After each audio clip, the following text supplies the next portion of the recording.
हामीले केही समयदेखि कलेक्सन गरिरहेको हाम्रो प्रोडक्टको र मेटेरियल्स मध्ये एउटा चाहिँ याङबेन पनि हो र याङबेनलाई चाहिँ अङ्ग्रेजीमा लिचेन पनि भनिन्छ र याङबेनको विभिन्न प्रकारहरू हुने रहेछन्। यो मैले चाहिँ यो प्रोडक्टको बारेमा याङबेनलाई चाहिँ युटिलाइज गर्ने क्रममा चाहिँ त्यसको बारेमा रिसर्च गर्न थालेपछि मलाई थाहा भएको। र याङबेन चाहिँ यसरी फल्छ रुखमा। यो चाहिँ रुखको आकार सानो होला ठुलो होला, तर याङबेन चाहिँ फल्ने चाहिँ यसरी हो। र याङबेनले कलेक्सन चाहिँ हामीले यसरी गर्नुपर्ने हुन्छ।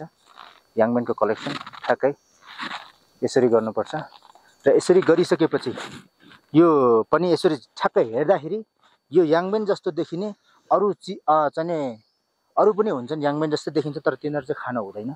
एउटा खान हुने र नहुने हुन्छ। यो खान हुने चाहिँ हामीले चाहिँ हाम्रो चाहिँ प्रोडक्टको चाहिँ र मेटेरियल्सको रूपमा हामी प्रयोग गर्दैछौँ भने खान नहुने चिजलाई चाहिँ हामी यसलाई चाहिँ यहीँ पनि टाँसिएको हुन्छ, जुन चाहिँ हरियो हुन्छ त्यसलाई चाहिँ हामीले छानेर फाल्नुपर्छ, त्यसलाई चाहिँ फिल्टर गरेर फाल्नुपर्छ, तब मात्र यो चाहिँ खानको लागि योग्य हुन्छ।